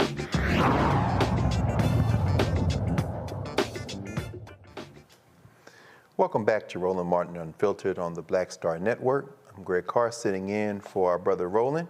And here at the beginning of the year, we're going to end with some ancestors who became recent ancestors in the last few days. The first one we will mention is Mashariki Jawanza.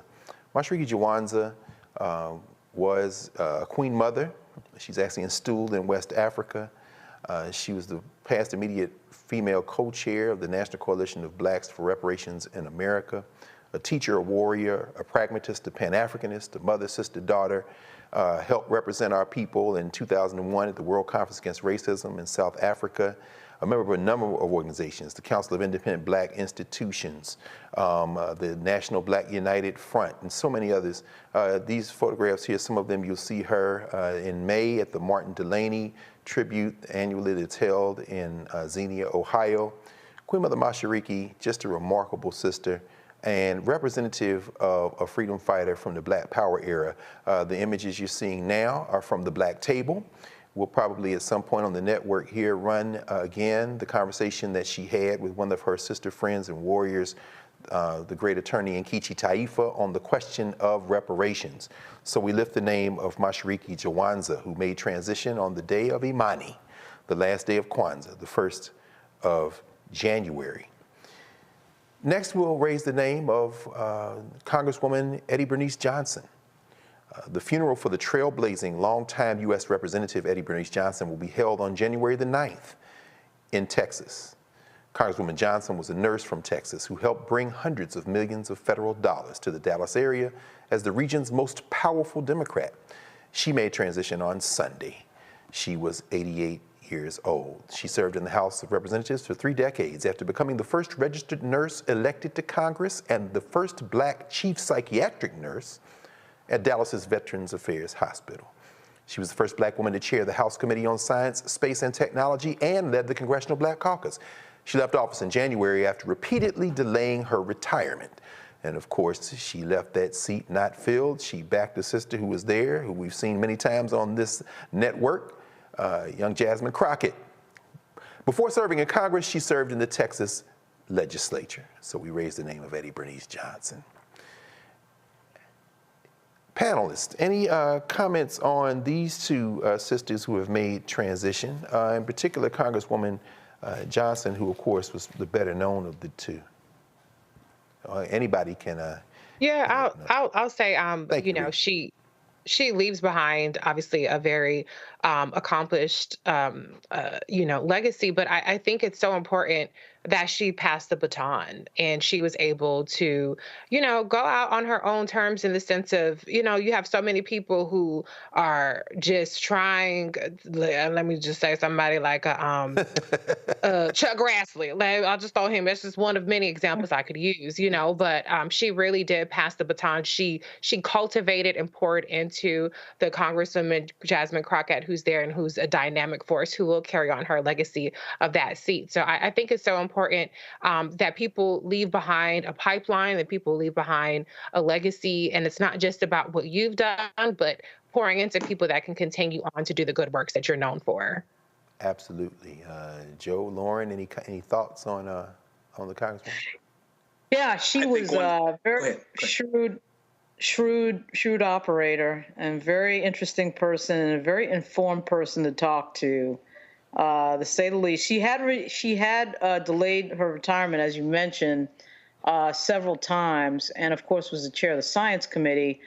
But very, very smart member, and not one of like the most loudest, dynamic members of the Congressional Black Caucus or anything, but she really did know what she was doing, and very, very shrewd operator, and definitely she's going to be missed. You probably saw on Twitter a lot of the other members talking about her because they were shocked that she had passed away when she didn't even know she was, you know, older.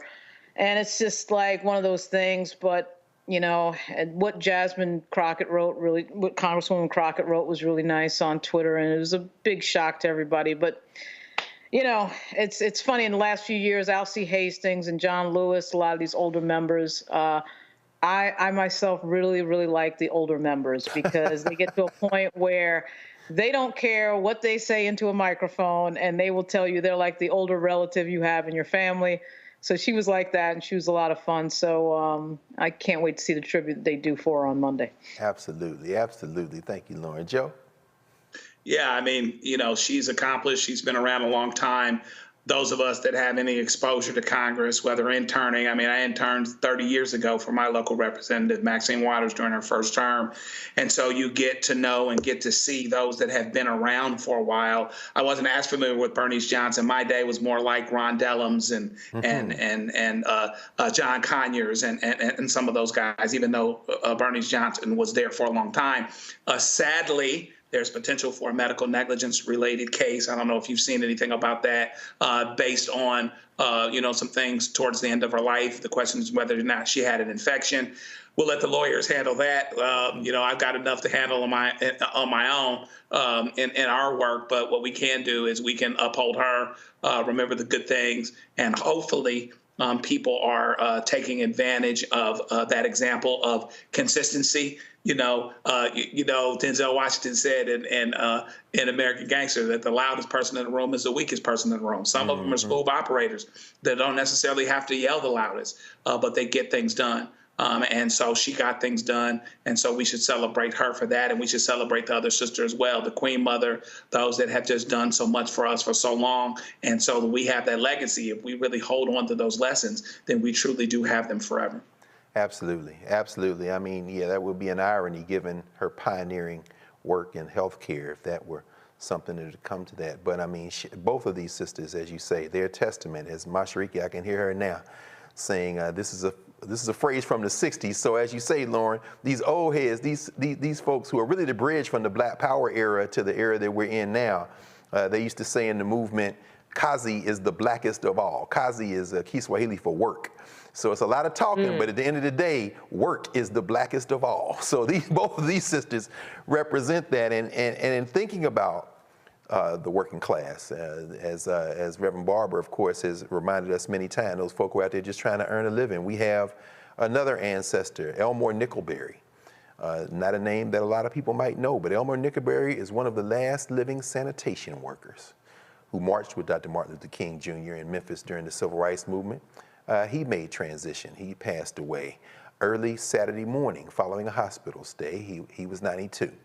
Nickelberry was 36 when he joined many sanitation workers who protested for better pay and working conditions in 1968. Nickelberry worked for the city's sanitation department for over 60 years. The footage you're looking at, that is not something that is not, well, some of it historic, but some of that's very recent. This man retired in 2017. If you can believe that, the city of Memphis, in their great largesse, gave those sanitation workers, when he retired, $50,000 to help them, such an exorbitant sum. Any thoughts, Lauren, about the fact that this man didn't retire, or I guess couldn't retire until 2017? So we're looking at footage. He was in his 80s when he made transition. Can you all imagine that? I find that to be incredible that he worked there that long. You got a few people who are on Capitol Hill who have, they're on the civil service and they've been there for really, really long periods of time like that. It's always amazing to me. But there's a lot of reasons why people don't retire sometimes. Sometimes they don't retire because they feel like retirement means really the end of life, no matter what their job may be. But wow, that is amazing that he was there for 60 years. For some reason, I missed that. When I saw the news of his death, I did not read long enough, obviously, to find out a little bit more. That's incredible. Yeah, it really is. And I think you mentioned, you probably knew this brother. I didn't know him, but I know Roland covered it. Bertie Bowman, right? Yeah, I knew him. Did you know him? Yeah, I did know him. He was when I was an intern on Capitol Hill for Ted Kennedy, he was there. I mean, that was a while ago. But he was a really good guy to talk to, very personable. So everybody knew him, even if you had nothing to do with that particular committee, foreign affairs. But I had like 3 or 4 internships on Capitol Hill and then worked for a few members, none of whom were related to foreign affairs, but foreign relations. But anyway, everybody knew him because he was just a personable guy and very noticeable because quite frankly, a lot of the staffers on that particular committee were white. He was like the only black staffer I remember on that committee, and really good guy. So that was sad news as well. Indeed, the longest serving black staffer in the history of Congress, up until 92, made transition in October. So I tell you, let's end with one final obituary. This is the brother of Gregory Hines. A lot of people know Gregory Hines, the great performer, tap dancer, artist. His brother Maurice made transition on Friday in Englewood, New Jersey. Also an incredible dancer. It was in today's New York Times. Maurice Hines, a high wattage song and dance man who rose to stardom as a child in the tap dancing act with his brother Gregory, then performed on and off Broadway, including shows he directed and choreographed. Died on Friday in Englewood, New Jersey. This brother who left tap for a while, then came back to tap, and in fact created Ballet Tap USA with Mercedes Ellington, who was Duke Ellington's granddaughter. Danced not just to jazz, but also the contemporary movement. Then he left that company for a chance to appear with his brother in the film The Cotton Club. I don't know, any of y'all remember Maurice Hines? Oh yeah. Joe, talk to us, brother. Actually, I never had the pleasure of meeting Maurice Hines, but I had the pleasure of meeting his brother, Gregory Hines, several times. Yes. Going back to 1998 and backstage at the Gregory Hines show. and met a dear friend who's continued to be a dear friend, Howie Bell, comedian whose brother was a staffer there. And Gregory, and my understanding is that Gregory and Maurice were similar in spirit. They were very nice people, very down to earth, and incredibly good at what they did. And I remember seeing the Cotton Club, going to the Baldwin Theater in LA, not really understanding it because I was a little bit young. Oh, yeah. And so now I've been able to see it the last several years and appreciate it more, not only like the plot line and the things that were going on, and then how that connects to the Lawrence Fishburne movie that was done later on with Vanessa Williams, et cetera, but just the interplay between them as brothers. I did see Maurice in a documentary, probably about 2 or 3 years ago. Yes. And one of the things he talked about was he was satisfied. He was ready to go. He'd accomplished everything he wanted to accomplish. And so, when they're ready to go, brother, who are we to hold him back? And maybe, just maybe, he gets to dance with his brother again. So God bless him. Oh, man. That's a powerful thing. In fact, the Times obit writes about that. It says in his final years, he mostly spoke about the past and about the fact that he missed his brother. So I don't know, Carol, if we can cue up that. You see, we saw it there. That's actually the scene from Francis Ford Coppola's The Cotton Club. Yeah. Where they're playing a fictional pair of brothers, Sandman Sims and his brother, and they're in the Cotton Club. Of course, black people were not allowed to attend, but the gangsters, represented by Lawrence Fishburne, ironically playing a role he would reprise in the film Hoodlum, Namey Bumpy Johnson, after beating his way into the Cotton Club, is standing in the back, and Lawrence Fishburne delivers the famous line, "Why don't you dance with your brother?" And of course, they do it to a song that was made popular by a number of people. I think about the great Nat Cole on piano when they played Crazy Rhythm. Crazy Rhythm, you see the Hines brothers dancing. It's one of the most moving pieces I've seen, certainly in the history of American film. And I don't know if we can show it. Karen, I'm thinking about Karen.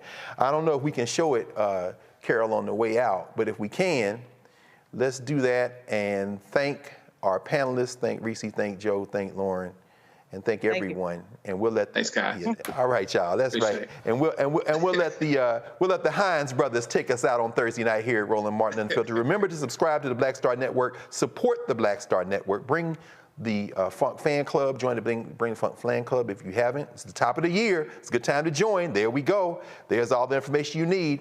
And I'm going to get out of your ear and let these two brothers dance us out. Now ancestors united again, as Joe said. Have a good evening, everybody.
Support this man, Black Media. He makes sure that our stories are told. Thank you for being the voice of Black America, Roland. Stay black. I love y'all. All momentum we have now, we have to keep this going. The video looks phenomenal. See, this difference between Black Star Network and Black-owned media and something like CNN. You can't be Black-owned media and be scared. It's time to be smart. Bring your eyeballs home. You dig?